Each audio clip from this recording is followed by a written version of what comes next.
Hello, we are here. All right, hold on. I made notes for how I wanted to start the stream here. My notes include introduce who is here. I'll start. Hello, my name is Mike. You may see me around the internet as Vegito EX. I am one of the co-founders of Kanzenshuu. I am the person who makes the podcast. Let's go. Let's see. Cross on my screen. Let's go from right to left, Japanese reading order. Randy, you're next on my screen. Hello. Hello, my name is Randy, and I am a host of We Got a Podcast, Dragon Ball from A to Z, and I show up here from time to time, and Mario Kart streams, and all that fun stuff. I believe you mean frequent Dragon. I was going to call it Dragon Ball Diamond, but no, Diamond's the DLC coming for Dragon Ball Z Kakarot, or is it Dragon Ball Kakarot? What's the name of the game that we play? I'm pretty sure there's a Z in there because that's all they covered for the longest time until now they're doing some Daima stuff. Perfect. All right. And looking wildly around his room, stranger, who are you, sir? Introduce yourself. Indeed, rarity that I show up, but I am here today. Hello, I am Jeff. You may know me from the manga review of awesomeness and then the GT review of awesomeness. Also, organizer, host, etc. of Low Fidelity, on, off, etc. here, there. And hi, happy to be here. Lovely to see you folks. Jeff, I'll have you know, the completed Dragon Ball GT review of awesomeness that exists on hard drives and simply needs to be pulled off of them and edited and posted. Been done for years. For years, yeah. But just sitting on them, Mike. You're sitting on them hard drives. I do that. There's a lot of them. And then finally, all the way on the left, working on his notes for his own podcast. Yeah, I'm Ken. I'm the other third of We Got a Podcast and the other third of the Kakarot podcasts. And I paused Death Stranding 2 to be here. You know what? I appreciate that. So, plan for the night. Let's talk about what we're doing. We're going to go until we don't go anymore. That's my plan. No, Ken wants to get back to playing video games. We all have video games to play. Randy and I are, unless you've finished it, we're playing Echoes of Wisdom on Switch 2, their Switch 2 upgrade. That's some good stuff. Or no, you've probably already finished the next 3 Zelda games that haven't even come out yet. That's not true. It's not my priority right now. I'm trying to fight the last super boss of Clair Obscure Expedition 33, and it's very tough. So Zelda has just been my play on the bus game. So no progress yet this weekend. All right. Jeff, what are you playing? A Python console. I've been basically doing Python package development. If anybody, by the way, is interested in a tool that helps with Romanized Chinese, I could use beta testers for Roman tools. That's the name of the package that I have on PyPy. So yeah, pip install Roman tools. Feel free to play with it. Let me know how it goes. Great. I want to let everyone know that I had a checklist for before I started this. Can I read this to you? Recording in Audacity. Number 1. Didn't do that one. But I am now. So I'll be pulling that audio from the video recording. Otherwise, plan for what we're doing here. We got a bunch of folks in the audience here on Discord. This is our Let's Chat level of the Kanzenshuu Patreon. These folks are invited to come on, raise their hand, and ask questions of the panel. We can talk about whatever you want to talk about. If you just want to talk about Moro, we're happy to talk about Moro. If you want to talk about what Dragon Quest game should I play, we are going to talk about that. If you just want to talk about the best album release of 2005, we can certainly talk about that too. And I think there are strong opinions in the room. We got, let's see, it looks like 6 folks in the Kanzenshuu Patreon audience here right now. Let's just see. Anyone want to raise your hand and ask a question? You will be invited on stage. You are encouraged to, as much as you're willing to share, just say your name, where you're from. It can be your username. That's cool. No need to dox yourself. Just want to know what's going on. And Twitch, you're over here on my left. We will take questions along the way. I am watching. Connor says, so can I ask a question? Connor, that was your question. The answer is yes. Thank you. I'll take another sub, please. Tricked by the genie again. Let's see. We do have chat over here on the side too, so that pops out. Got it. Request. So if there are any Twitch questions, yeah, I'll take those too. Let's start with absolutely scared to go first. Think about your questions. I'll start everyone with upcoming podcast plans. I certainly have some. I am arranging about 800 different mini interviews for 2 different upcoming podcast episodes. One of them is an anniversary episode for something. Maybe that can get the brain twinkling. I can't come up with a phrase. What is it? Percolating. What does your brain do? Your brain sparking? Oh, there you go. Mike, you're like turning into Doug. Yeah, channel your inner Doug. Say something totally wild that no one has ever heard before. I'm biting too many triggers here. Ken, Randy, obviously we're seeing some of your notes on screen here, but you're planning for the next part of Granola? Yeah, volume 18. This is the infamous spoilers, Jeff. This is when we get Bardock content. Gasp. And not just in a movie. Exactly. I forget because I also haven't read it recently because Ken gave us our homework and then he finished it right away before he could jump into Death Stranding 2. And I've been bad and I have not even cracked it open yet. So I don't even remember how much of that is all Bardock all the time. But I'm excited. 2 chapters of like exclusive flashback. Yeah, only one of them is in this book. Oh, all right. Well, they broke it up. Spoilers. We'll get to Mulberry's question momentarily, so get ready, Mulberry. Jeff, what podcast planning you got going on? I have to edit this episode that I recorded like more than a month ago. The poor guy that I recorded with, he's been waiting. He's been very patient.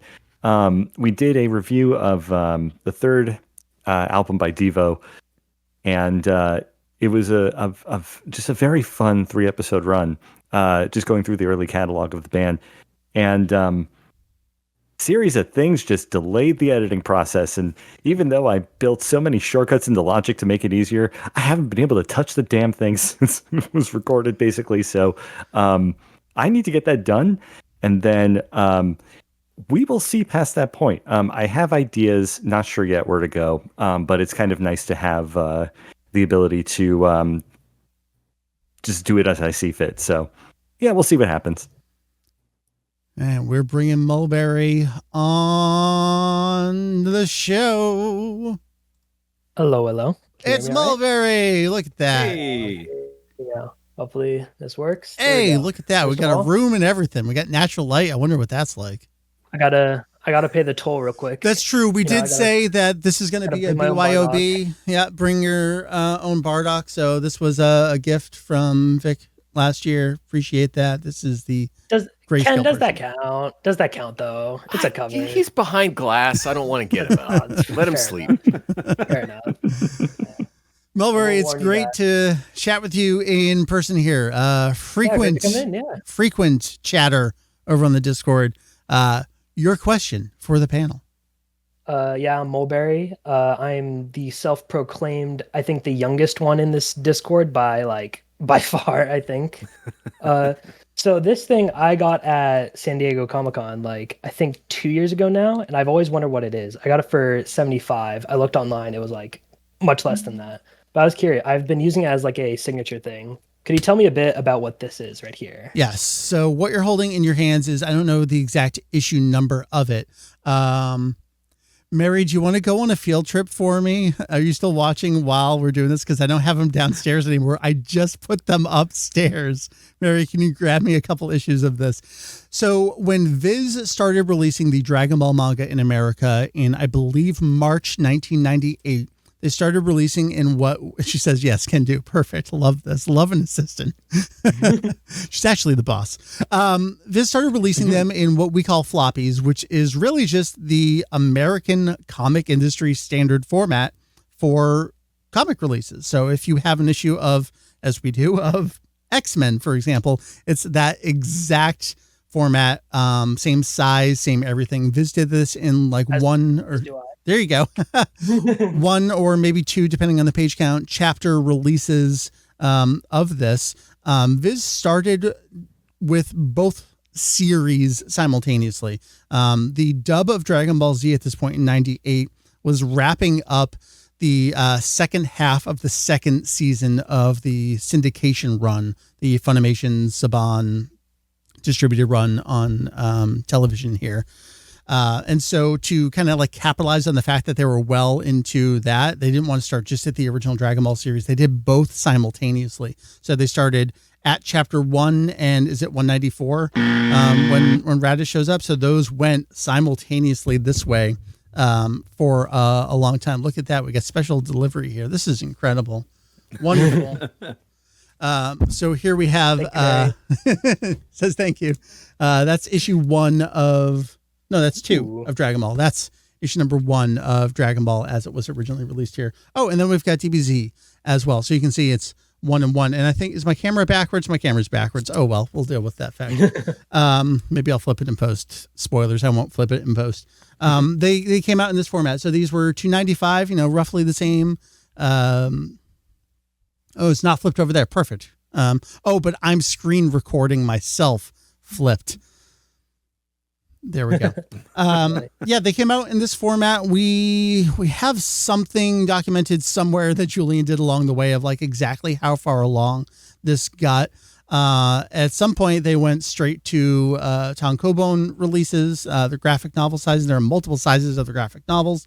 And then for the 2003 year, or was it 2002? This is Shonen Jump print magazine. And if y'all want to talk amongst yourselves momentarily, I'll just run over to this bookcase over here and get them. But if anyone else wants to talk about floppies, that's what these are. Yeah, you used to be able to pick these up in gas stations. And yeah, that's like, what I was thinking of. Yeah, like yeah, it's unfathomable these days. I used to always go and pick up my Archie comics, Sonic the Hedgehog, and I got a few DBZ issues for a road trip we were on. And the great thing about this release is a lot of people know about it, but they don't have it to fact check it. And so there was a lot of discourse a few years ago about something said about like Goku's family being soft-hearted or something. And so I took advantage of that and I edited one of Raditz's lines and said it was from the floppy release, and who could fact check it? Because no one knows. No one knows.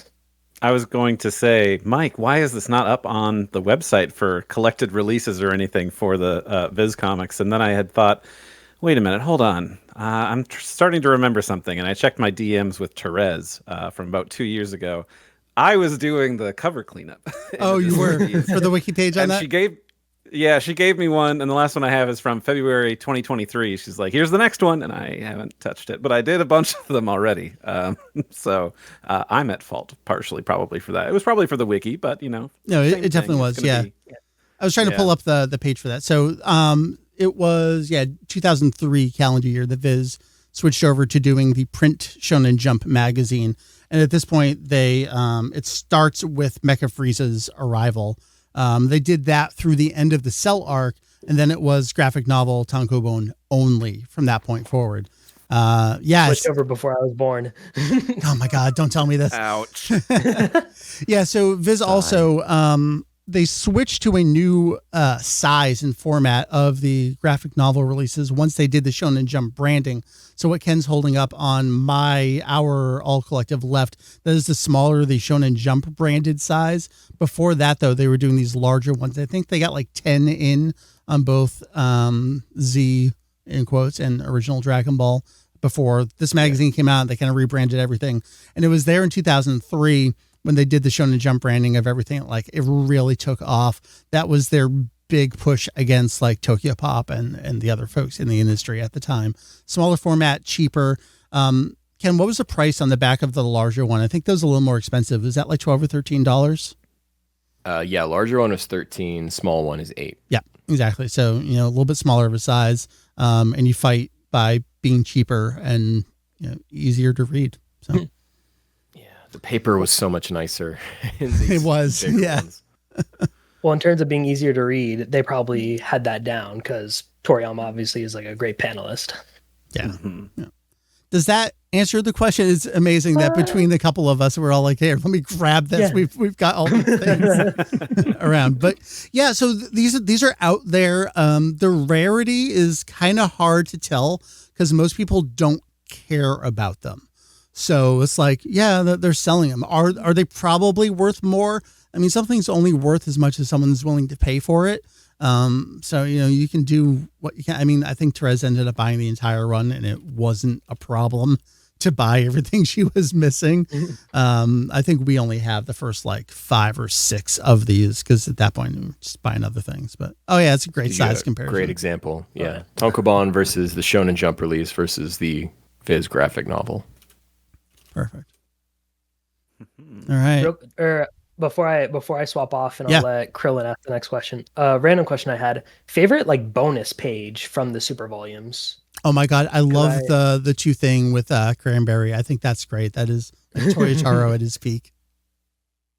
I personally really loved when he was talking about it was either I always forget his name. It was oatmeal. It was the Namekian that Granola's with. Mutaito. Yeah. No, Monaito. I was gonna say Scargo. Who do we got there? Eska. Yeah, there's all these Namekian characters. They're all the same person. Yeah, I love like how Toyotaro mentioned Lord Slug, and I was like, oh, I know that guy. Yeah, that's it. What about you, Ken? What would you say if you had to pick one? I like the stuff with Frieza during the Moro arc, explaining why he's like, I'm staying out of this, and also reminding you that he still exists because he comes back later. Spoilers, Jeff, Frieza comes back. No. It's fine. As long as he's not spoiled about Super Saiyan 4 Bardock or anything. There you go. That's actually my latest Bardock. I'll hop back in if I have another question. Or what were you saying? I was just going to say, Randy, do you have a favorite Toyotaro bonus thing? Oh, yeah. Sorry, I just didn't include it already. No, that's okay. I was like, maybe they'll skip Josh. over me because the only thing I can remember is whatever the one is with, is it Sorbet in like after the Battle of Gods thing? Oh, just the interstitial? Yeah. Yeah. Is that the kind of thing we were talking about? Or what? I was flown down here. No, we're really talking about like the 2-page bonus chapter thingies. But... Oh. Then I have no idea. Which Sorry. come from? Oh, he just vanished. I looked down for a second. Which come from the Jump Victory Carnival official attendee guidebooks. This is. Did I grab one that even has Super in it? We're gonna find out. Live. I am looking at the interstitial pages for this latest volume that we're on here of Super. Here we go. This is just totally gloss over those. 2016. I also love the little table of contents. Those I always find cute. Oh, Kuji. 2016. This is the one that has Pilaf actually getting wished back. The explanation. You know what? That might really be the best one because that's Toyotaro being like, look at how I'm gonna needle and thread lore to make things make sense. There's another. I think that is something he's very good at. I think there's another Jump Victory Carnival happening next month.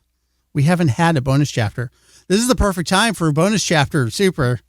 Toyo, don't let us down. I was so disappointed. I picked up 23 and there was no bonus chapter. I was like, dang it. No, nothing there. All right, Mulberry, thank you much. These are all great questions. It was great to talk about. For having me. I love when a question is asked. I targeted you yesterday. That's okay. Go after him. I love when a question is asked. I'm like, I know exactly how to answer this. This is good. This is very reassuring for me and my own knowledge. So thank you again. All right. Appreciate it. Peace. Let's see. Do we have, we got other hands. So we are going to welcome on. I'm stalling for you in case you're ready and like up and getting a drink or something. Krillin's midlife crisis has been invited to the stage. Hi, Mike, Ken, Jeff, Randy. It's really nice to meet you and talk to you. Wonderful. I have a couple questions, but I'll just keep it to one for now and maybe loop back. Yeah. I'm curious what your favorite moment from Dragon Ball where a character is just doing a regular thing is, like a favorite panel where they're doing something regular. Just doing a regular thing. So, for example, my favorite is when Goten is riding Flying Nimbus and playing video games and listening to his music. Yeah. Just these moments when they're just doing regular stuff. That is good. That's a tough question. Yeah. I mean, Orange Star High School Gohan riding his bike. I mean, that always looks great. That's a good one. First thing that's coming to mind is Vegeta taking Bra out shopping. Mm. That's great. Yeah, actually, that's mine too. Yeah, that's some of the best scenes in there. I think also, although this wasn't, I don't know if this is a manga thing, it's definitely in GT. Some of the domestic life, Yeah. for lack of a better term, was just it was such a nice recontextualization of everything going on. And I think there was just, if I remember correctly, there was like a lot of stuff happening before you got to see this sort of thing. So it was like this really good contrast of all this heavy action and drama, and then it would just like switch immediately to like a slice of life type of scene, and it was refreshing after all of the action that was going on previously. I can't remember any of the context for this, but like I think just the point of like switching between that type of environment from one to the others. First of all, it's a good example of how wide-ranging Dragon Ball is as a series, and also I think where the writing really shows off how good it is when it's able to do that kind of switch and still feel like the same series. You know what came to mind for me is when Trunks is leaving and Vegeta is just hanging out. Is he leaning up against a tree? He leans against a lot of stuff, and he does the little like 2-finger like peace out kind of thing to him. Like obviously there's stuff happening there, but it's not a fight, and it's just a scene that sticks out in my mind as like you don't expect them to do that. I like that. I like that visual. Those are both. There you go. Vegeta with the 2-finger wave and Gohan riding a bike. Those are two statues I have because I just love those kind of there you go. moments. They're just great.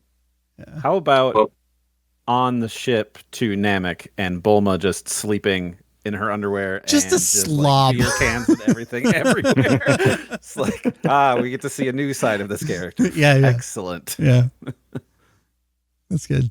Hey, you get the stage. You got other questions. Let's run through them. What do you got for us? My other question, I'll just follow my screen name of Krillin's midlife crisis to make this existential, because the chat when you created this event, and then Mulberry introduced himself as the youngest person in the Discord.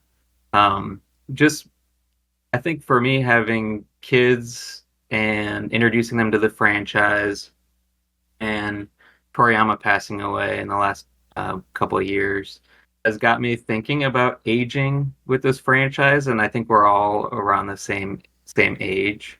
I was just wondering if you either had moments in the franchise where characters talk about aging or think about aging, or if you just had thoughts about your own aging with this franchise, how it's different now that you're that you're older. That this is an existential question. I was going to save it till the end, not to get us to think about our middle life. Yeah, it's not in the series itself, but the Dragon Ball Online story continuation, and learning that Goku and Vegeta just fucking fly off and have a fight in space, and no one knows where they went. There's just a giant supernova. Like, they had some stuff to work out, and that's how they wanted to go. I don't know. I don't know what that says, what that means, but that's what came to mind for me. Vegeta in the Buu arc is all the makings of a character going through a midlife crisis, as he realizes he can't be the person that he thought he was always meant to be.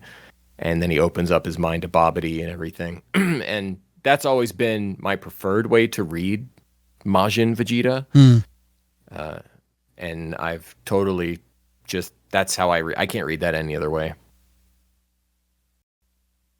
Trying to recall like the conversation, but either was the last episode of GT or some other point before then where Goku is with Kuririn, and doesn't he like bring up a thing of like, obviously he's been wished to be a kid, but like talking about how he's been the same or whatever, something like that between, when they met, or maybe I'm making it up, and all of that.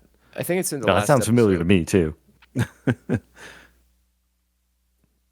I feel like that's in the last episode where they're on the beach. Yeah, I want to say Yeah. that's what it might be. It's kind of funny. They have that sequence in GT, and then in Dragon Ball Super, Krillin has another kind of midlife crisis, Yeah. and Goku has to get him.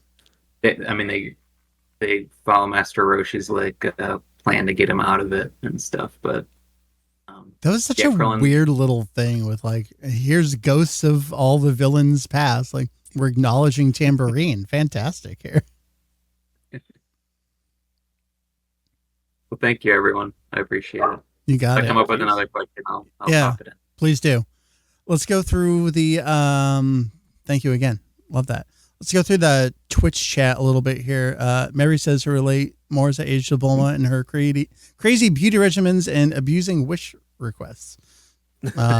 Mary's up there summoning Shenlong. I can't tell because I have no natural light and I don't know the sky is darkening. All right, perfect. Connor's got a good question here. Connor, I'll give you a second one, but if you sub again, you get a third question. Do you feel we will never get a retranslated manga release by Viz? They've done it for a few of their series, FMA. Have a feeling it could sell, but it feels like a general disinterest in showing the series any respect or reverence that it should. We are at this point 1 volume away from the re-release completing of Fist of the North Star. This is, I believe, the 3rd release of that, second from Viz. Sailor Moon got a 3rd manga release, and each time it got a tweaked translation along the way. I know some of these other series have. JoJo's one that had a false start in America and then got the deluxe treatment over here, and obviously the anime had a big part in that. Dragon Ball is weird. How much of this is Gerard? I think my take on it is that there are too many releases of Dragon Ball on a store shelf right now. Yeah, there are. So putting out a 3rd version, which would probably be more expensive, would just get cannibalized by the ones that are already there. I think it's so funny when you go to a bookstore and you still see one of those big graphic novel versions out there. Like, those are still out in the chain somewhere. Maybe at smaller comic shops, but I know I've seen those at one of the big stores before. So you have to work through those. Once you pay attention to when the printing dates start slowing in between those, and then you could be like, okay, 5 years from now, they might consider it, which would put it like a couple years after that. I wonder what the approvals process is if you wanted to start making translation changes and submitting that over to Shueisha or Ioku. I don't know who would be handling that. Like, I don't know. Maybe they're just busy, and it's like, well, with Super and anything else going on, they might just not have the capacity to do it. I don't know. Just come on with ideas of what would be a reasonable reason to not bother. We know that it's up for option because Zenpai is doing a retranslation of the Dragon Ball manga for Portugal literally right now. So even taking Ioku stuff into consideration, it seems like at least direct from Shueisha, the Dragon Ball manga is a possibility. Of course,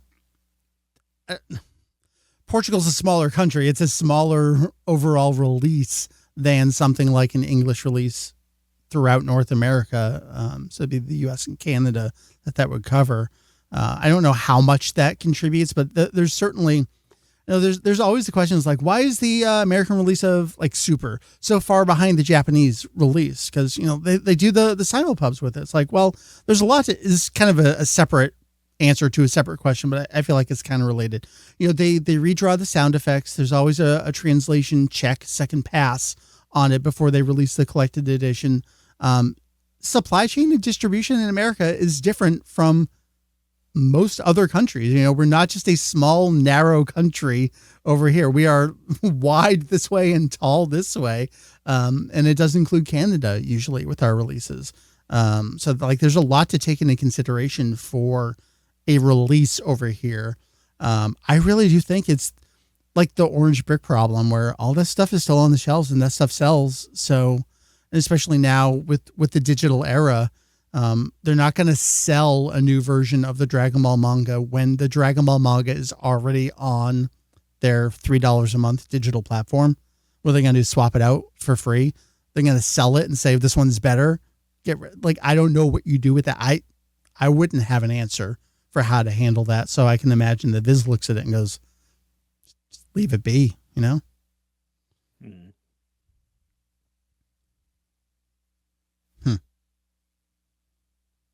Yeah, Connor says Fist of the North Star. We wait 3 months in between releases. I feel like that series flew by. I feel like we were just getting the first volume, and then one came the other day. I'm like, oh shit, we only got one more of these to go. That's a series I love restarting over from the beginning every time a new volume comes in. I've actually got a few built up right now that I haven't gone back and read, like post Rao stuff. That's always a good time. Do we have done? Yeah, go ahead, Jeff. Just, is there a possibility, have they done, or has any other series done this, where they'll re-release but in a larger format, maybe take advantage of upscaling technologies? Has that happened? I mean, Dragon Ball has that alone. Yeah, Ken's grabbing the JoJo's editions. This is what we want, really. This is what they're doing for JoJo's, what they're doing for Fist in the North Star, these deluxe hardcover editions. They're more than a single volume in one. I don't think they're quite a 3 or a 2 in 1. Maybe they're like 1.5 in 1. They're great additions. I'm trying to think. What makes me think of this is that there's a lot of books I've been seeing now where they're doing printing on the not on the spine but on the other end, but on the edge of pages they'll have illustrations on that end, and that's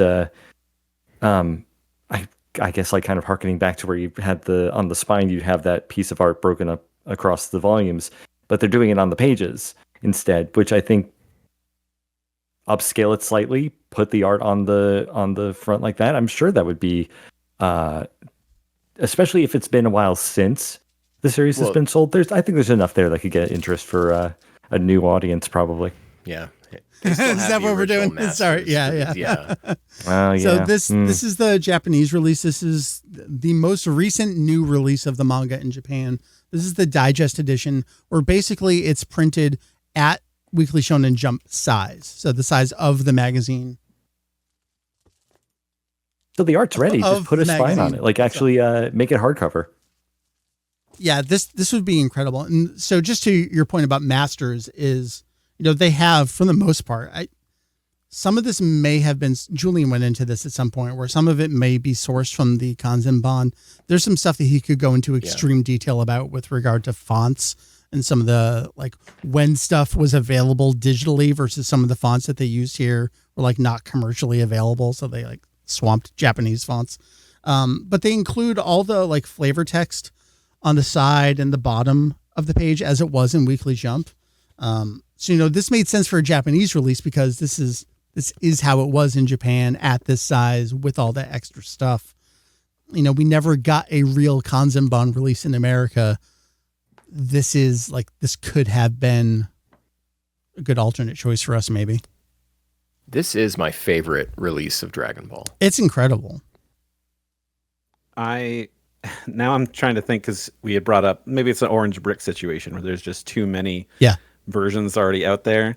I was like, man, I kind of wish that Dragon Ball was taken over by Kodansha, because I'm taking a look at how many times they put out Sailor Moon in the past decade. They have the original volumes they put out in 2011. It's 3 plus the Mix Zine serialization, I think, right? Was it in anything other than Mix Zine, Randy and or Mary? Can you answer that for me? And we've got some Mix Zine issues down here somewhere.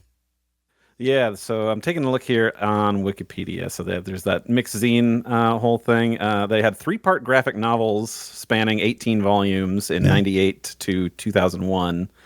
And then, so then Kodansha took over. They had the original releases in 2011. Then they had the Eternal editions in 2017. No, because now they've got the Naoko Takeuchi collection that started in 2022 and just ended in 2024. So Is that by themselves, 3 different ones. But see, I think they would still probably run into the same issue, because you have, for a series like Dragon Ball, you have to print so much of it. Yeah. Because it sells so fast. And so, like, Sailor Moon is popular and people like it. It's not sitting on store shelves like Dragon Ball is. Yeah. Very fair. There's no good answer for this. I think maybe the best answer is probably that there's just so much still out there. plus the digital problem. How do you convince someone to pay for it at this point? Yeah, but that's where I think you just have to make as much of a collector's edition as you can, and right. do a hardcover, do illustrations. I mean, there's no shortage of Toriyama art. Do Kanzenshuu chapter notes accompanying each issue? Absolutely. Yeah, that would be great. Yeah, even if it's a reprint, the updated hardware, if you will, I think is enough of a justification.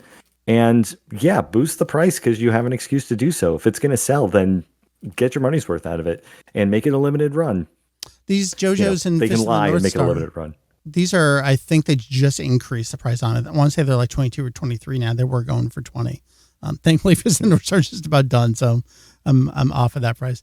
Do we have anyone else on Discord? Yeah, we got some hands raised over here. We were just talking about them. Let's start down here with Zenpai. Welcoming to the stage. I think maybe, perhaps, are you still there or did you walk away? Who could say? Did I actually invite you? Yeah, I think I did. Did you leave? Are you gone? You're still here? Well, I don't know how to get you back. While we're waiting for Zenpai, it is interesting about Gerard Jones, though, that right after he was, I believe, arrested, the full color release, gone. Yeah. So we didn't address it. Gerard Jones, who we're talking about, noted comic author, I believe. He created actual characters, worked on Green Lantern and stuff. Arrested, convicted, child pornography several years ago. We got some stories on the site about it. He was not the translator. He was the punch-up writer on Dragon Ball's release while they were still doing that during some of the earlier times here. While we're waiting for Zenpai, just coming in hot here, Hiath Kutlar. I know it's already started, but have fun with the live podcast tonight. We're on our way back from, I won't dox him. Miss you guys. So Heath says, miss you guys. By that, I believe he's referring to me, but I will extend it to all of you. He misses all of us. All right. Did we not get Zenpai? Zenpai, we're going to bring, no, Zenpai, now you get to wait. We're bringing someone else on. Jacob Sawyer was here, but is no longer green. So I'm going next down the line here. We're inviting to the stage. There we go. We accomplished it, folks. Hello. I also have a camera. There you go. Look at that. Hey. Awesome shirt. Let's not try to pronounce my username. Just Douglas is fine. I'm a fan from the Netherlands. Been listening to the podcast since I think the manga review of Awesome started, somewhere around there. How are you guys doing? We're great. We're having a wonderful time. Tell us, how are the Netherlands? Can you import us and adopt us over there? Yes, you would be very welcome. We have a guest room. You can all stay here. I promise we're nice. We would love to have you. Yeah. Oh, no, I know. Don't worry about that. I have two questions, I guess. One is very short. Okay. But it's going to be an annoying question. When will the wiki be done? Okay, this is the question you need to ask is when will the wiki be available? It's never going to be done. When will it? Yeah, done versus launched are two different questions that get two different answers. I was hoping. A little quiet. I have it's midnight here, so I have to keep my voice a little loud. Got it. Well, we can talk loud. We got headphones on. Yes. I wanted something available this year. We'll see if that happens. There's a lot there. Ken, you can attest to this, that like it's very usable as it stands right now. I use the wiki more than the main site when I'm doing research. Yeah. Like there's a lot of stuff there, but it's a lot of weird stuff. Like if you want to know about the Kanzenshuu, there's not a whole lot of information for you on there outside of Ken's like raw, just like the Kanzenshuu, the translations and categorizations and that stuff. But man, if you want to know about the Jump Victory Carnival books and what's in them and page numbers and all that stuff, like we all have our weirdest pet projects. And I think that's kind of something I'm struggling with a little bit is we could put it up and there's so much stuff in there. I don't know that the stuff that's in there is what the public at large wants and would expect to see on it. And I'm okay with that. I just don't know if I'm ready for the backlash against it at the same time. So are there like several things that still like need to be done before you're like, oh, now it's the time to release? Maybe. I feel like we always wanted, every episode, every chapter to have its page kind of like more or less done. So, full synopsis of every chapter and all of its citations and stuff in there. And I lost the trail for that with Super, the manga, while, for the main site while that was coming out. 45 chapters is a lot and it doesn't seem like a lot monthly, but then like it would get in my head like, oh, I got to finish summarizing these 45 pages, and it would get brutal, especially when it's, how do you summarize 8 pages of, Goku Black fighting? It's tough. No one really wants to do that. Yeah, Ken, So what do you want to pull up? What do you want to look at? Let's look at the Ultra Ego page.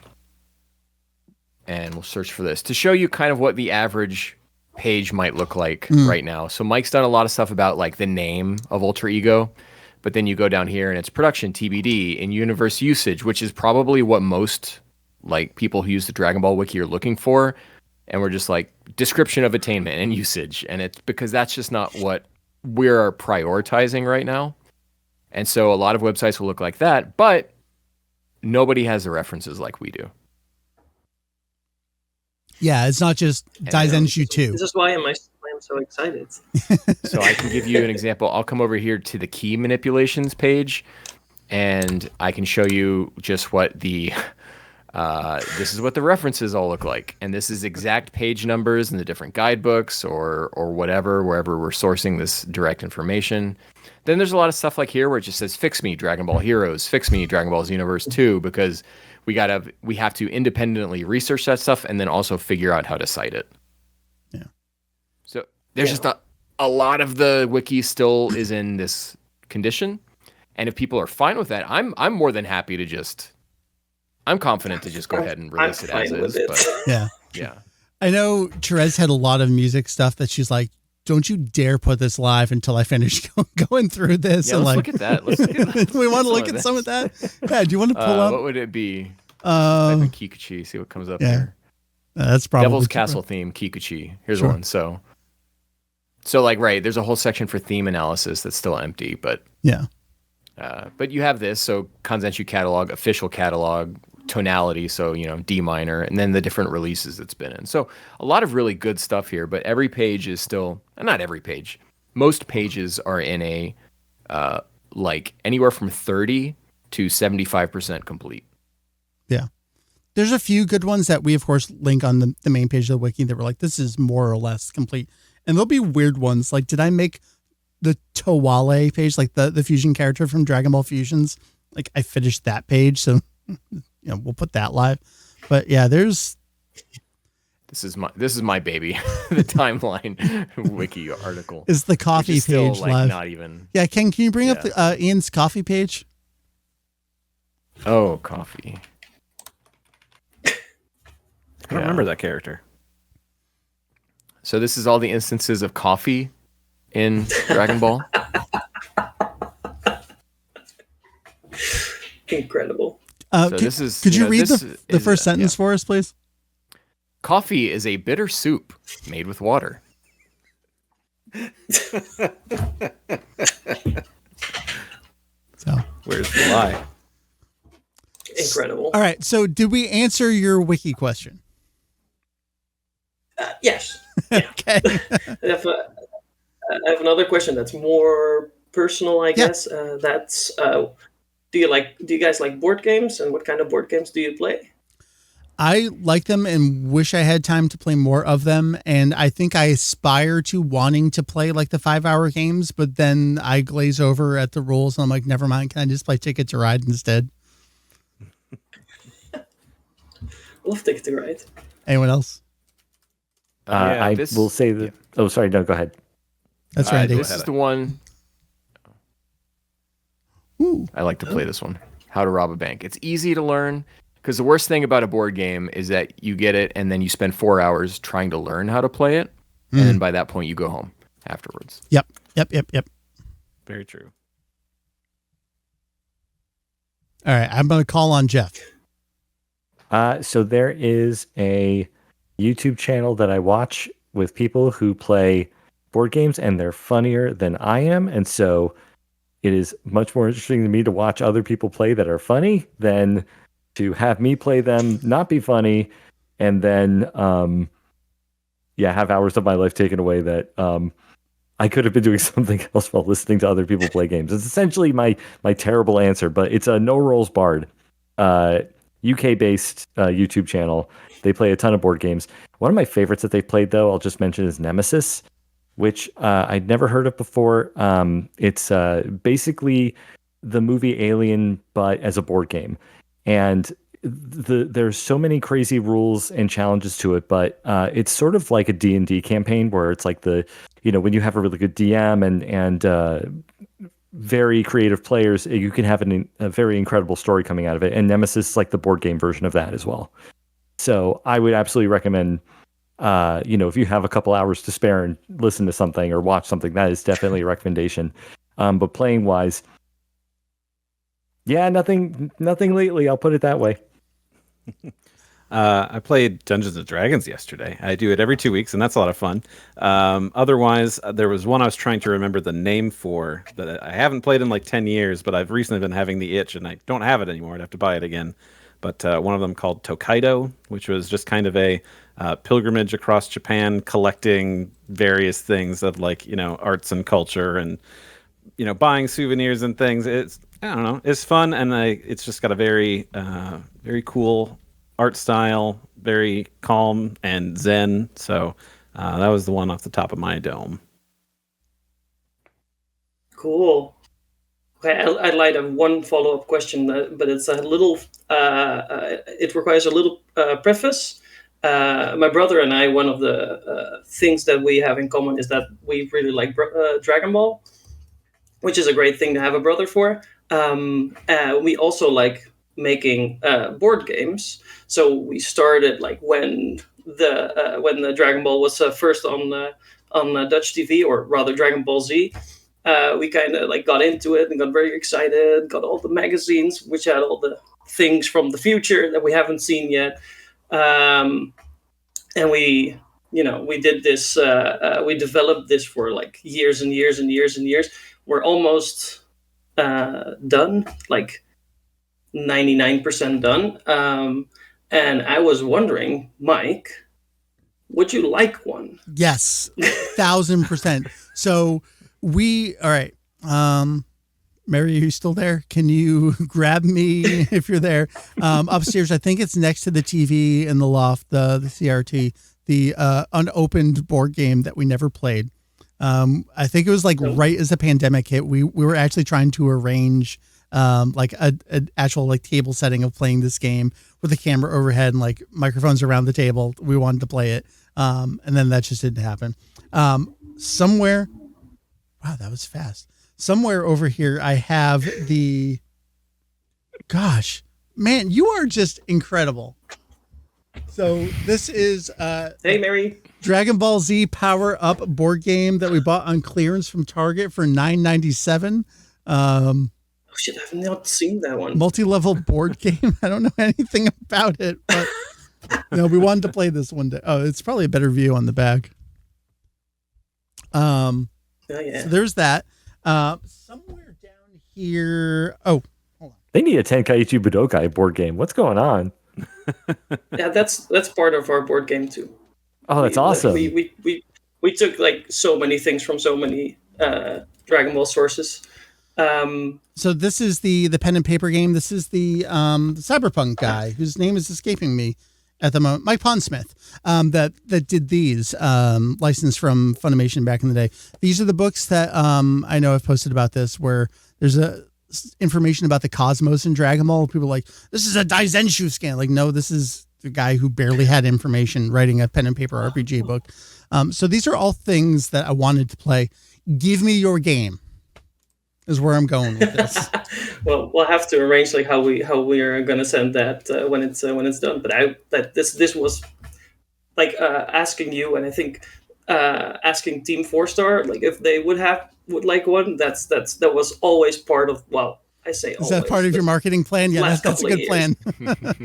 No, we're not making money on this. I no, don't of want course not. The cease and desist.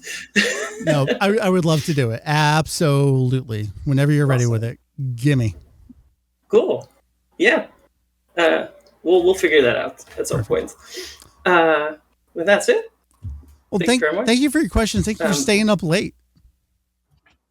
No problem. Yeah, I did what I could with the time, so I'm glad it somewhat worked.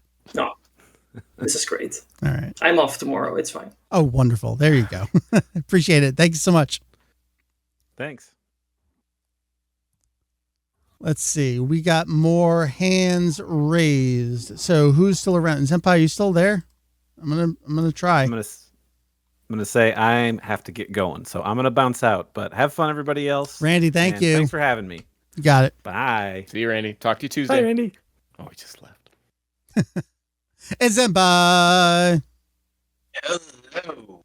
Wow, you're coming. How's it going? Ooh. You're coming in at 2 kilohertz, and then you're actually there. Things are great. Is it 9,000 degrees where you are? You're at the beach today. What was going on? I mean, I thought it was going to be like sweltering hot. It was just like regular Portuguese summer, so yeah, it was fine. Okay. I couldn't go to the sea though, because for some reason, even though it wasn't like this last year, there was like a barrier of little tiny rocks preventing us from going to the actual sea without breaking all the bones in our feet. So I couldn't really bathe much. So yeah. Your microphone is extremely loud. So. Oh, really? Yeah. Let's try and lower that down. I don't know how you do it. But I'm concerned about the bones. Not in even your feet. clipping. It's remarkable. Yeah. Yeah. It's just loud. Maybe you can just. It's just loud. Sit back. Oh, wait. From the microphone. Is it better now? Yeah. Incredibly. You're a little quiet now, but that's okay. That's better. Okay. I will raise it just to 50% here. A little bit lower. A little bit lower. A little bit lower. Almost there. This is 40%? every Tuesday night before we record. This is every podcast recording with everyone ever. Perfect. All right. Ever. Yeah. It's better now? Yeah. Perfect. Senpai, do you have a question or do you just want to hang out? I don't really have a question, but since you were talking about the manga and talking to Shueisha and editions, yeah. I just thought I'd clear something up. And Please. This is something that I learned after the podcast where I actually got interviewed. And I would usually think this would actually, not be public knowledge, but since my actual editor-in-chief talked about this in a public interview, then I can also tell you. So this might be a little bit enlightening. My publishing house actually wanted to not to publish the tankobon first, like the single volumes. They actually wanted to go straight to the Kanzenban edition. But Shueisha didn't let them. So Shueisha probably is thinking, so you don't get to skip to the Kanzenban, you don't get to skip to the full color, you don't get to skip to the digest edition. Yeah. You do things one by one. You do first the tankobon, and then if that sells, then you get to the Kanzenban. When that sells, you get to the full color, and if that sells and you're really lucky, then you get to the digest edition. That makes sense. That's basically just what I wanted to say. Yeah. Got it. All right. Well, thank you for the clarification. There is a translation of the digest edition out there, right? It's the French version? Because the French already did all the other three. They did everything 20 years ago. Yeah. Basically, if you look at the Spanish, the French, and the Italians, probably the Germans too, they did everything. Yeah. They just did everything. Did all. All right. While we're talking about that, let's take a look. We've got more requests to speak here. I've been unfortunately skipping over this first one here, so I'm inviting you to the stage here. Let's get your question. I know you've been waiting. Let's chat. Go ahead. There we go. Hi, my name is Mitchell. Go by Rourke Vegeta on various spaces. It's Rourke Vegeta. Tell me about your Animedia purchases. What are you scanning?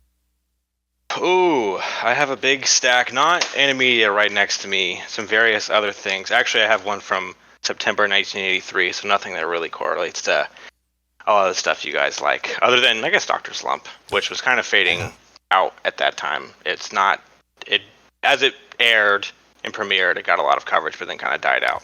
Yeah, that I guess my question would be... Hold on, because I want to grill you on this a little bit. That seems to be how it goes with Animedia. Except for Dragon Ball Z, where actually I don't know, I don't have any 94, 95 issues of Animedia, so I don't know if there's a lot of Boo coverage. Obviously, we have a lot of crossover in like the 89, 90 era and a little bit before, where there's a lot of stuff there. Maybe you can answer this too. They didn't know it was going to be the end of the Dragon Ball series, so they wouldn't I don't know. Something I've always wondered, and how they kind of announced, hey, the original series is ending and we're going to start calling it Z, and it's going to switch over in this month, and we're going to have this big kind of circus around it. I know I've seen a lot of, coverage for the movies as they came out, a little bit as the specials were coming out, and just kind of looks here and there during the Frieza arc, but for Boo stuff, I don't really know. Yeah, we'll have to compare some notes. But yeah, hit me with your real question instead of me asking you questions. The point is for you. No, that's okay. My question actually has a little bit to do with archiving and documenting. So I guess from an outsider perspective, it seemed to me that around when Battle of Gods, or I guess you would call the Revival, came out, is when you guys, Kanzenshuu as a whole, started to really dig into the documenting things. I know you've said before, I'm not going to rely on someone's secondhand info if it's not he said, she said. If something claims to be in a issue of Weekly Jump, I'm going to buy the issue, or someone else I trust is going to buy the issue, I'm going to find it myself. That kind of thing. I guess my question would be, during that time, what would be your favorite piece of information that you've unearthed, in a sense, or made more readily available to the English-speaking public that wasn't out there before? I don't know if it's favorite, but I feel like most critical to discourse has been the Wired issue about there being poison in Goku, as Toriyama described it.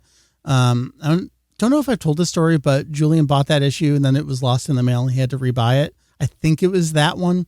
It might have been some V-Jump issues as well. There was a period of time where, like a month or two, I was just getting boxes of stuff from Julian.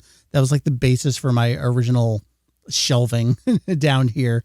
And there was one box that disappeared. It was just some like critical V-Jump issues, and it might have been the Wired issue. But I feel like that one's really important because that's just like, that's Toriyama. That's candid Toriyama post-serialization, really digging into his understanding of his own characters. I feel like that's so important.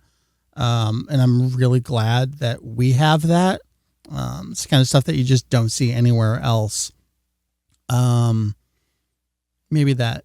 While I'm thinking of some other stuff, Ken Senpai, do you have any thoughts on like things you've seen? Senpai, you've been translating some of this stuff yourself, going through the Tankobon releases. Ken, maybe then, is there anything from interviews that you read where you're like, oh man, I'm so glad we have that, or I hadn't considered that? For me, it is almost entirely all of those little full color volume information where it's asking Toriyama innocuous things, but then he'll tell you that Tao Pai Pai murdered Mr. Satan's sensei, and you're like totally giving new color to characters. All of these ideas that never got written into Dragon Ball, but were probably bouncing around in Toriyama's head at the time, just recolors the series for me. And we have all those interviews now. It's great. As for me, I mean, I've translated all of the Tankobon Q&As that were there from Volume 1 to Volume 12. And it's really, really interesting. And it's such a shame because I actually peppered all of it with all of the knowledge that I got from Kanzenshuu, the memo website. And sadly, Shueisha is really strict with that, so they will let me leave in as little notes as possible, just the bare minimum to understand some things that the Portuguese public might not understand. But sometimes I want to put like 1, 2, 3, 4, 5 per actual volume, but they will let me leave in as little as possible. But it's so interesting. And also I remember that one time when I was reading through all of the chapter comments on the main site and all of the volume comments from Toriyama, and the one for volume 25 really struck me, because Toriyama keeps being, exalted as this master of, guiding your eye through the page. And then on volume 25, you actually get this comment that says, I really like movies. I went to the movies a lot when I was a kid. And whenever I'm making a comic, I always try to picture it in a very cinematic mode. And that really struck me, because it really does seem, when you're reading Dragon Ball and even other series of his, like Slump and Sandland, that you're not really just... You're technically reading a book, but it feels more like you're watching a movie or a TV show. And that really struck me as special. I was reaching over on the shelves and desperately trying to find something. I forgot what it was. This is something that I got in my most recent box. Just to your point, Mitchell, about I want to have the thing that said the thing. And I've been going back through a bunch of old news posts and looking for we reported on this news and it was in this issue of Jump. And at the time, maybe we got a photo. Someone had it. Someone we knew gave us a photo of it. I want to make sure I have it. This is the 2015 number 31 issue of Weekly Shonen Jump. What's important about this issue is that this is the tidbit talking about episode 1 of Dragon Ball Super, which was kind of the basis for the Super starts 6 months later. I wanted to make sure I had this page myself instead of just like the weird cropped, folded thing we have on the page. I don't want to break my own spine to scan this, so I don't know that I'm going to end up with a better photo necessarily. But it's always nice to be able to say oh, I have this. And, oh, this is only a half of the page. Like the way that you see the photo online, it makes it look like it was a full page. It's just half the top of a page here. I think so what you're saying is that says Super took place 6 months after Boo? Go look at the rumor got that big page about it. It's something about 6 months later, Goten and Trunks are getting a present for the wedding. And that's also the thing where it's has the wedding happened yet or not happened yet? No one knew what each other was talking about or writing for Super there, which is, as we've learned, not a surprise to know about the production for that show, that they didn't even know what they were writing in the first episode to give to Shueisha to talk about it. 6 months after that major of a battle seems like a little bit rushed. Yeah. To get married. Well, none of that is what actually happened. So, Mitchell, does that answer your question? Yes, that's all I got. Super excited that y'all did this. Long-time listener, first-time caller. Hopefully you'll keep doing these in the future. Not first-time streamer, though. I know you're always there. We can always count on you. Always there. Always there. So, appreciate that. Thank you. You got it. I have a question. Jeff, hit me. Because Jacob doesn't seem like he's around. Well, I'm just based off what Senpai was saying. I'm just curious about this. Is there any, were there any interviews? Has Toriyama ever said anything about being inspired by westerns? Because when I think of his framing style, especially in certain battle scenes, there's a Sergio Leone type of composition style that he has. Senpai's control effing it's I could easily see Good, Bad, the Ugly in a lot of his comic, the way he illustrates. So I'm just curious if that's a thing. I'm going to defer to Senpai, but just real quick, Jeff, you haven't read a lot of his one-shots and Dr. Slump and stuff, but Dirty Harry is there. Which I know it's not a Western, but there's... Senpai, take it away. You mentioned Sergio Leone? Mm-hmm. I believe, I don't remember, because as I'm translating, I always have open in a browser tab the corresponding chapter page on Kanzenshuu for that, and I read all of his comments.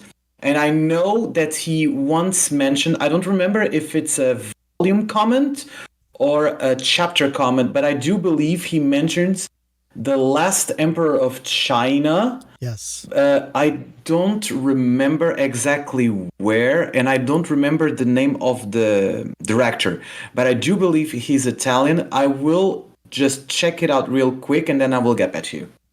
I bet you it's Bernardo Bertolucci. Yep. Bernardo He did The Last Bertolucci, that's Emperor. it. Yeah. Yep. That's the one. That makes a lot of sense. Chapter 170. I finally saw the movie The Last Emperor. I came away extremely impressed at the careful framing. Yeah. So There you go. Yeah, explains a lot. thank you, Julian. Julian posted in Discord that he's like, I'm going to be leaving for work at the time he starts streaming. I'm like, sorry, dude. We're going to see if Jacob's around. We're going to invite you to the stage, Jacob, but you don't have a green indicator. Oh my God, Jacob, we've got Jacob Sawyer. At long last, Jacob Sawyer. Hi. Can you hear me all right? Am I too loud or? No, you sound perfect. You are not like Senpai who doesn't know how to use a microphone. All right. Well, yeah, I'm Jacob Sawyer from the internet. You may see me as a robot. Yep, long-time fan. Yeah, I like to promote We Got a Pod as much as I possibly can. Thank you. And likewise, Kanzenshuu. Love you guys. I'm in the Midwest. I'm probably south of Heath and a little north of Ken. But my question, I have just some cliche questions, so I apologize for that. But so I'm sweating down here. It is. I have all the lights on and none of the fan going here. So it's not that you're making me sweat. It's not that I'm afraid of the questions. It's just hot down here. Gotcha. So my question is, I know Dragon Ball is kind of like number one for you guys.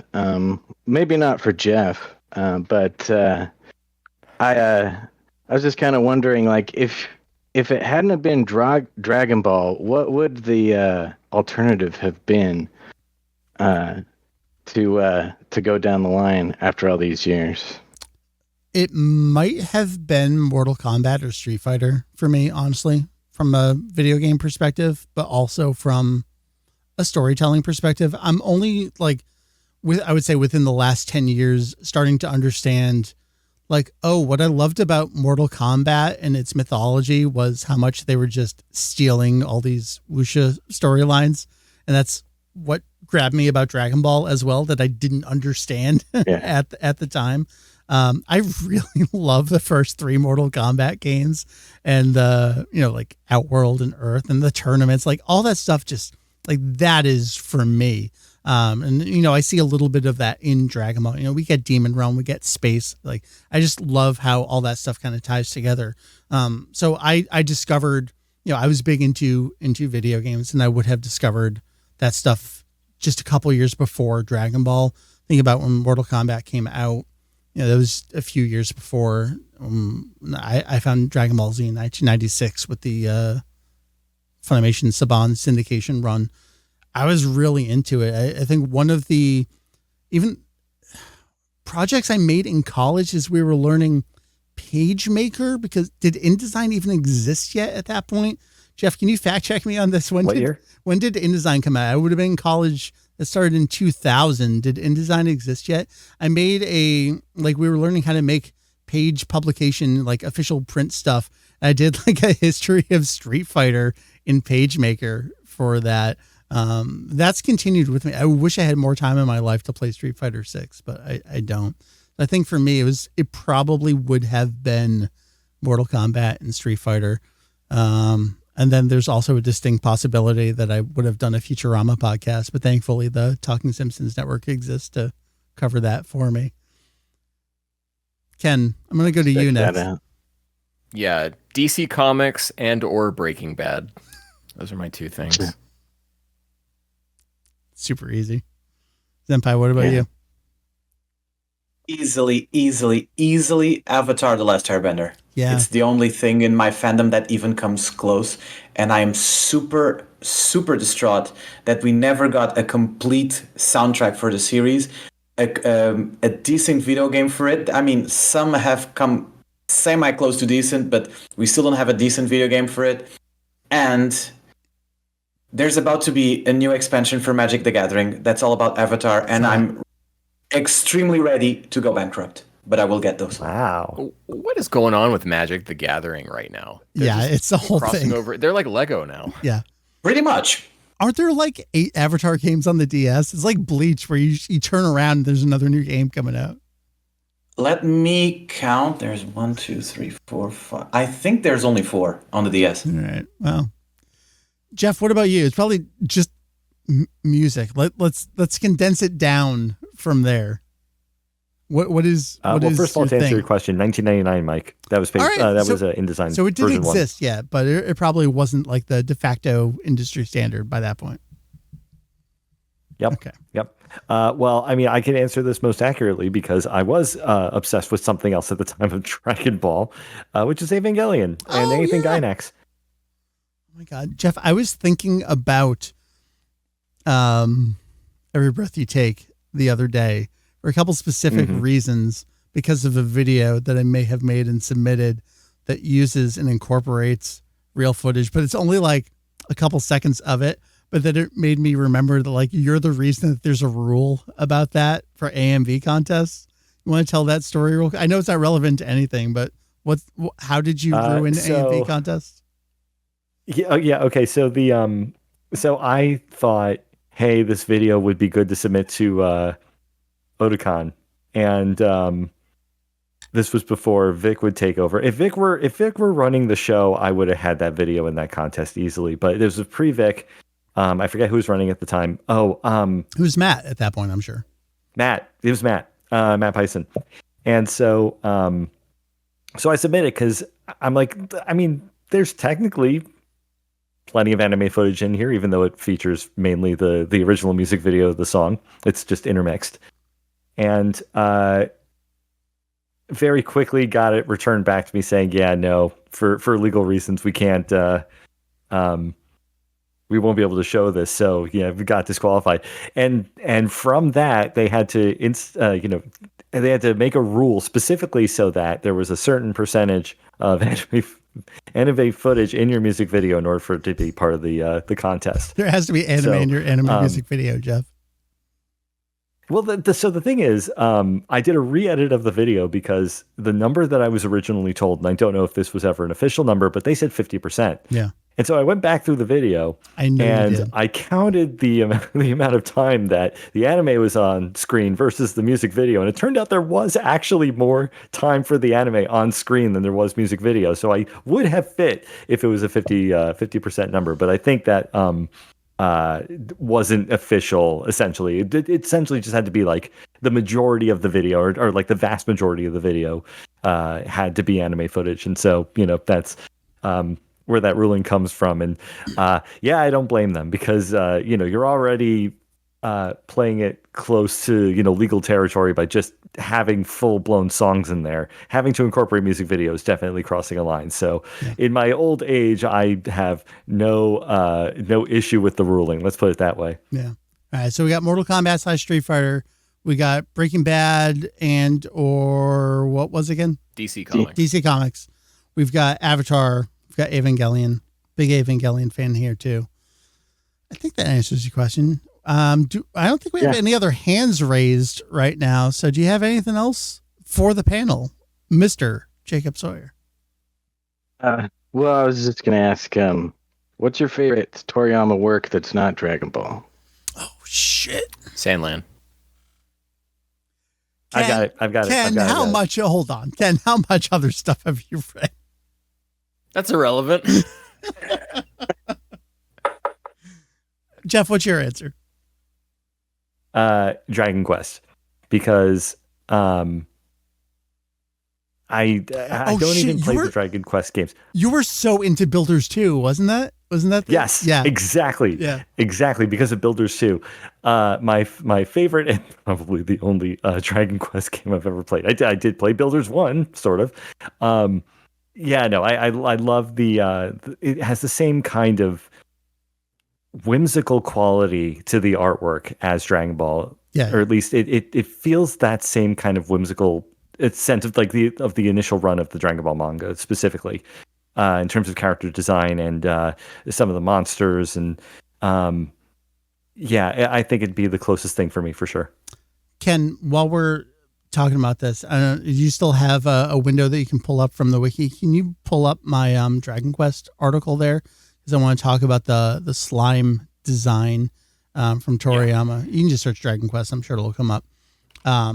Obviously not written by Toriyama, but heavily, and Ken, I'm going to see if I can actually put you full screen here so we can get a little bit of that. Yeah, at some point we got the original design. So what Yuji Horii would do he would scribble stuff and send it to Toriyama. And so he just copied the slime from Wizardry. And he's like, Toriyama, what can you do with this? And we got back like one of the most iconic video game designs of all time. It's truly, truly an incredible design. And it is that whimsy.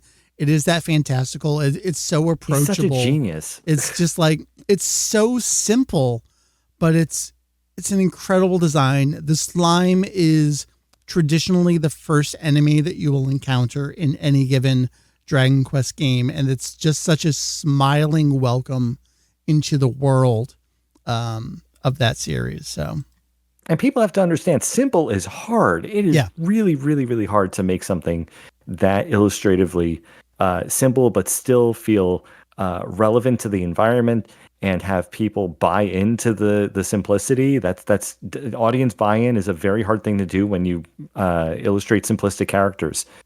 He's just a master at it. I still think slime every time I see the IHOP logo. Oh my God. I get it. Yeah. 1,000%. I get it. Yeah. I don't know what to answer. So I'm going to look through my Blank Piece Theaters. Empire, do you have an answer for favorite non-Dragon Ball Toriyama work? Easily Dr. Slump. I consider myself to be an extremely slow reader. I read through all of it in 2 weeks and I laughed my ass off the entire time. I sing Dr. Slump's praises to everyone who will listen, and I will not rest until I get my editor to give it its first go here in Portugal. I think I have my answer. I know I talked about this when Akira Toriyama's Manga Theater came out here in America, translated, friend of the site, Greg Warner. What I love about Toriyama's one-shots is that it's just the same thing over and over. It's just like boy and girl end up together through weird circumstances and go on some kind of journey.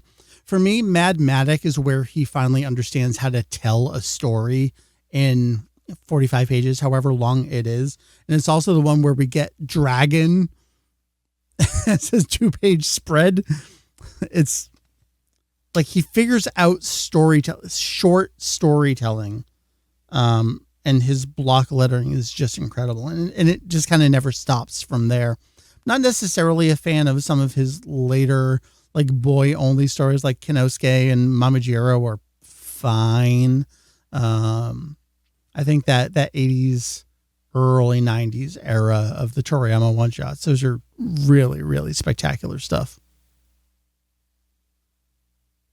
So you were calling me out for not having read a lot of Toriyama's other stuff. Yes. And that's just because, in general, I'm not a fan of his, like, super gag work. And that might be why I like, in such, like, opposite direction, love Sandland. It's because he was really trying to say something with it. Yeah. And it's such a mature... Ken, not to get political on this here stream. Mm-hmm. Yeah.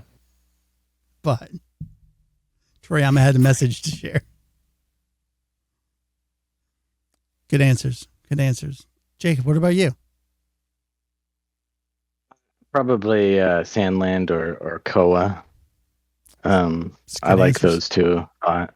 And I like Dr. Slump a lot too. Although I think I really start to like it once Obachaman becomes a character. That's kind of my favorite part. He's such a good character. It's like it's such a cliche. Like, oh, the bad guy made the wrong kind of robot. Like, great, but he's such a good character. I love him so much. And goddamn Toei for doing what they did in the crossover episode to that poor little boy. Oh, the stuff with General Blue? Yeah. Fortunate. Jacob, thank you so much. You are always there. You're always around. You're always supportive. I appreciate you. Thanks so much. Thanks, guys. Got it. Thanks. I'm sure Randy is kicking himself that he left early. I'm going to... Maybe another time. Yeah. We'll hook you up individually. I've got some stuff over in Twitch. Pikachu Master, another one. Always there. Pikachu Master, I have a what if question. Fair up to you. Would you rather have a Kai with no reanimated scenes, but only 131, sign up to Boo, or Dragon Ball Super with no only 98 episodes, but only 6 versus 7 Future Trunks Tournament of Power? I don't quite understand the question. I think, like, would you rather have Kai with no reanimated scenes? I mean, I think all the reanimated scenes in Kai were disastrous decisions across the board. And I feel like they lied about their reasoning for, like, oh, you know, the cells were damaged. I feel like there's a scene of 17 and 18 in particular where, like, the TV version didn't have it reanimated, but then it was reanimated on the Blu-ray or something. So, like, they lied about that. Anyone have any thoughts or interpretations on the question? The first one already exists. These editors out there who know how to edit stuff together, they do magic, because there's something called the Jart cut of Dragon Ball Z that is out there. You can get that, and it hyper condenses Dragon Ball. And I think it's almost to the point where, like, if that shot was not in the manga, then it's not in their cut. Or it's something crazy deep like that. But I watched a couple episodes of it, and it moves extremely fast. And it's probably what you're looking for if you want Kai, but better. Interesting. At least you get Kikuchi. Yeah. Kukichi? Senpai, I know you're a fan of Recut. Is that the thing that's out there?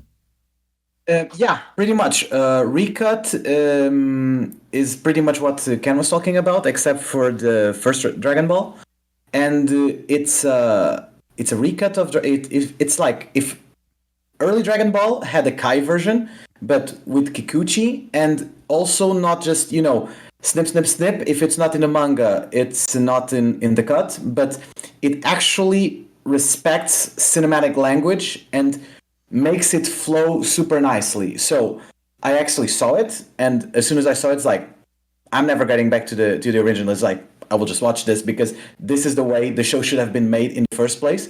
And I still haven't watched the art cut, but I've heard very good things, and people that saw both say that it's pretty much what if Recut had continued onto Z.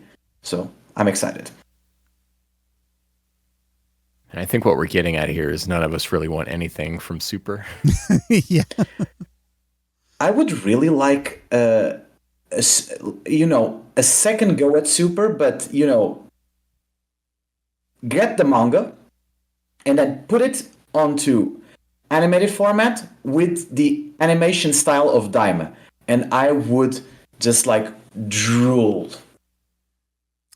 I don't know what you do with Battle of Gods and Resurrection F at this point. Like, do you just... Well, Battle of Gods and Resurrection F, maybe you could just leave them be, but anything after the Universe 6 versus Universe 7 tournament, if those got reanimated with the same, you know, pacing as the manga, with the same animation quality we saw in Daima, I believe a lot of super naysayers would... they would change their minds, maybe. I don't know. I don't really want it. Just give me Moro. Just continue where we left That would off. be included. Just get it. Yeah. This is just tangentially related, but Yeah. Joe had posted a clip on Twitter of the Toonami commercial for episode 4 of Dragon Ball Daima. Mm-hmm. And man, Toonami is really working hard to make that show seem like it's something interesting that should be airing on Toonami because, oof. Yep. I want to go back over to the Twitch chat for a moment here. I think it's Mulberry again saying, just with regard to Toriyama Works, Nekomajin, yeah, where is our English Nekomajin release? Pikachu Master says Sandland is awesome.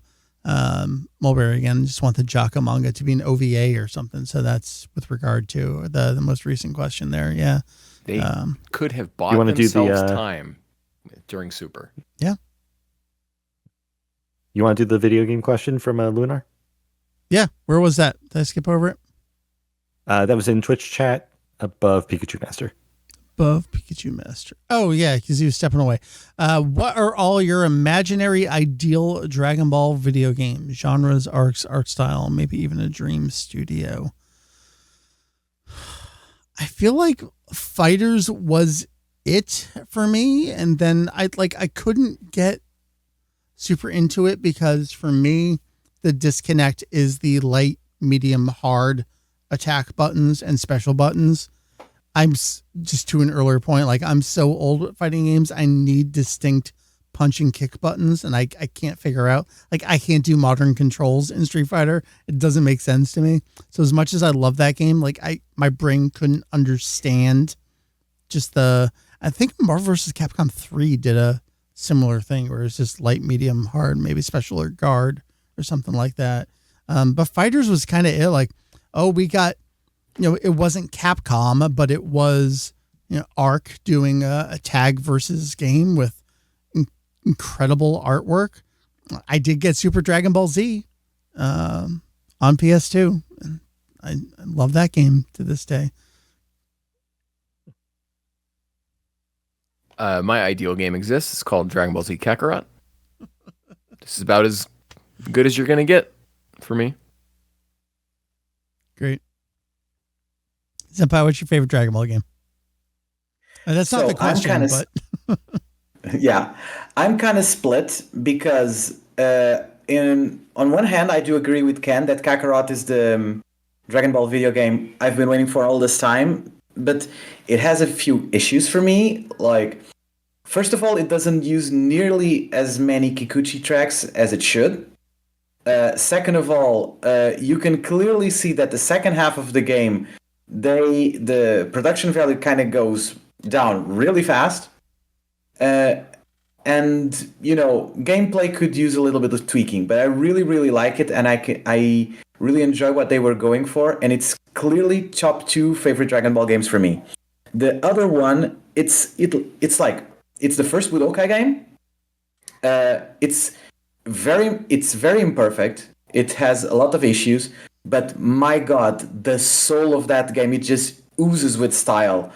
And I sometimes just go grab it and just play it. Just, it's just so much fun. And there is not one time I do not listen to that rendition, to that instrumental rendition of Chala Het Chala when you finish the game. And it's like, oh, Jesus, this game is like, I'm not really a nostalgic kind of guy, but that game hits hard for me, and I'm still super disappointed that it never got to the Buu arc, because Budokai 2, what they did with the Buu arc, that's not it. What Budokai 3 did to Buu arc, that's not it.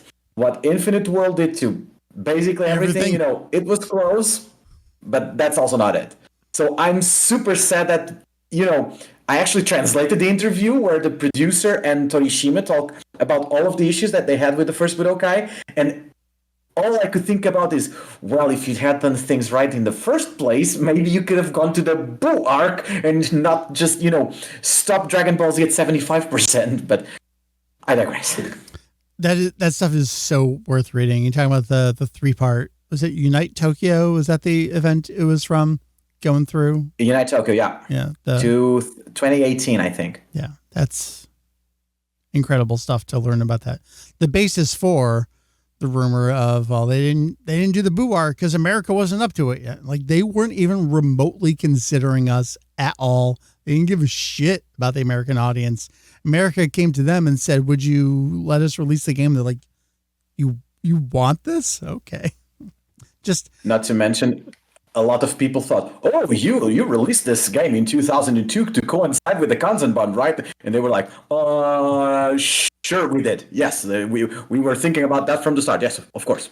Why not?" I think that's just an imperfect encapsulation of Shueisha and Toei. Just like their awareness of their own market is borderline non-existent at times. So I think that explains a lot over the last 20, 25 years. I don't think we have any other hands in Discord. Well, I'm going to answer that question, Mike. Oh, that's true. The actual question was, what is your ideal game? And we just talked about our favorite games. So go ahead. Well, here's what I'm going to do. I'm going to tell you what I think the ideal game would be. You're going to tell me it already exists, and that stinks. But I'm going to pitch it with a different developer because I think I know the type of game that I know I would definitely appreciate and enjoy. So open world, first off, and I'll just say open world, and the developer I want to see behind it is Hello Games. I would love to see the people who do No Man's Sky, let them cook for 10 years. Have them take the Dragon Ball franchise, because the one thing that I didn't like about No Man's Sky was the story. It was just non-existent. It didn't matter. I didn't care. But they also had to come up with it. If they were able to get their hands on the franchise, I think they would be able to do it justice. And they now have. They obviously, not when they first did it, they were way too ambitious. But over the years, they've certainly proved themselves to be much more reputable as a development studio. And I think they would do a fantastic job. They already have the assets for the engine for doing space travel and taking advantage of different galaxies, whatnot. The planets updates they've been doing are pretty fantastic recently. So I think they could do a pretty fantastic job with it. It would just be really difficult because, especially with open world games, if asset creation is going to be the issue or whatnot, there's so much work and time and creativity that goes into building everything that would go into that universe. But they already have existing art and stories and other things that they can model from. So also they can start small and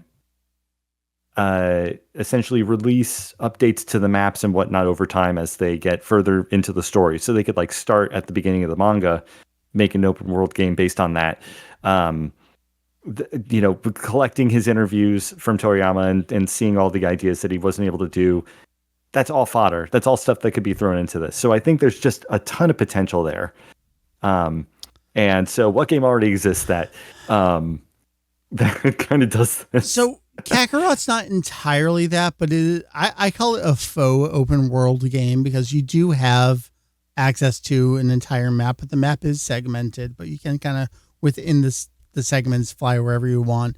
But to what you're just talking about there, like Toriyama, whether it's unused ideas or what, we kind of describe Kakarot in some ways as like Toriyama interviews the game, where it's like they're pulling from, they know in the full color, like he said this thing, and they'll throw some references to it in there. He came up with a couple extra things, like original to the game, like an explanation for why there are so many animal people. There's a thing called anamorpholine or animaline, whatever it is in either other language. Like, it was just a cool thing to do. So people were like drinking this thing and turning into animals. That was a Toriyama original idea to it.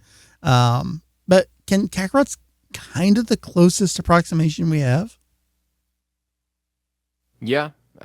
Based on what you're looking for, Jeff, that's Kakarot in a nutshell. All right. It's an awful title for a game, but especially because you end up playing as Gohan more than most other characters. But and you're not getting from the beginning. Yeah. You are getting with DLC. You're jumping around in time a lot. You go like Bardock, 23rd Tenkaichi Budokai, then Z, then Battle of Gods, Frieza. Yeah. I don't get why they don't just do it.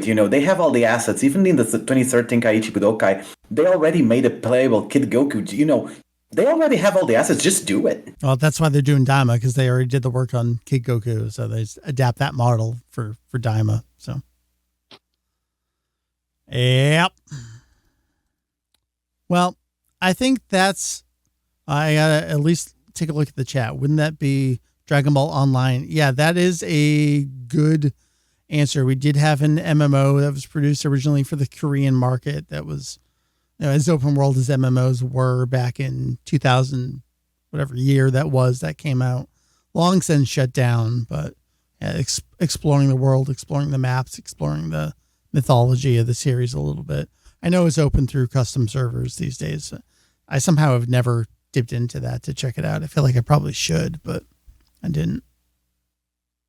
My voice is going. We've gone for a little over an hour and a half. I think we hit all the patrons who had questions, who were hanging out. We hit a bunch of the Twitch questions. My plan is to maybe I'll just do like the raw export of this will be the YouTube version of it. I don't feel like doing a whole lot of extra work for editing it. And I'll do a slightly cleaned up audio version for the feed this week. So apologies if it takes a little extra time, but if you're watching this now, you already watched it. You already got everything you want out of it. But I had a super good time. I know this kind of came together over the last few days, kind of quick. But I appreciate the folks that hung out, both y'all here on camera, but the patrons as well, the Twitch audience, had a really good time. Mulberry says thank you. Pikachu Master says thank you. Had a super good time. I appreciate you. I know I've said that like 2 or 3 times here, but it does mean the world to me, especially the patrons. Like I say often, y'all keep the lights on every month. It allows me to do things like, I don't need to think about it. I can just buy the 2015 number 31 issue of Weekly Shonen Jump and make sure I have that original citation for that. I don't need to worry about how I'm going to afford to keep the site on this month. It's not a problem. It's just taken care of every month. There's a lot of stuff that goes into hosting a website, whether it's AI bot attacks or, a server upgrade or, a PHP version goes out of date. There's just a lot of stuff and work that goes into it, and y'all help make it happen. So thank you. On behalf of Heath and Julian, I say thank you. Let's go around the horn. Final thoughts, final plugs. We will do Japanese reading order continued here, which means, Jeff, we start with you. Jeff, I know we've already recorded all these episodes, but in case you did want to come over and maybe rewatch the GT TV special, which we've already watched and recorded about, that would be fine. Already did it. Yeah. Already did it. It's somewhere in the basement. You just got to keep looking, Mike. Yeah. I'll dig up that hard drive. You got something coming out? You mentioned an episode you've been wanting to edit for a while. Yeah. So there is another Low Fidelity episode coming out with a guest host. His name is Josh Borman. He's from the podcast The Worst of All Possible Worlds. Devo super fan, and got me into them through the process of listening to the albums and reviewing them. So the third episode, which is where we cover the third album, this is the one that has Whip It on it, but other really good songs on it too. It's worth giving it a shot. That episode, at some point, it'll come out, I promise. I just need to get to it. And apart from that, I hang out in the Discord. That's basically it. Jeff, anytime. You have 10 seconds. Have you listened to the new Anamanaguchi stuff? I have not. Oh my God, dude. Haven't listened to them in a while. Dude, so good. Senpai, what do you got going on? Not much. I'm translating Dragon Ball. Pretty much. I'm not really doing much anything other than that. I still need to get back to all the things you asked me to do. Just finishing up some stuff, and then that will be ready to go. That's how it goes. Ken, we got a podcast? New episode? We got a podcast. No, not this week, because I got an episode this week. This is the episode this week. Right. We're currently reviewing the Granola arc 1 volume at a time. So Kanzenshuu, Mike, myself, and Ian, we reviewed the whole arc in one go. We're breaking it apart 1 volume at a time, really digging deep into some character stuff, some translation stuff, trying my damnedest to like it myself and get Randy and Doug to like it more. I think it's a good pace that we're going through it. And then when Granola's over, we have ideas. I think we're going to... we've got an official hookup at Tamashii Nation, so I think we're going to do something with them. It's what a weird podcast it's been. Love it. So, www.kanzenshuu.com. That is Kanzenshuu.com. Once again, thank you everyone, especially the patrons, but also the Twitch audience and everyone listening along at home, including my wife, but I can't hear the audio anymore, so she might have turned it off. I don't know if that's true. Maybe she had enough of my bullshit. Thank you, everyone. Love you all. We will see you likely in 2 weeks for the next podcast episode. I got some stuff to schedule. We will see you then. Later, everyone. Thanks for hanging out tonight.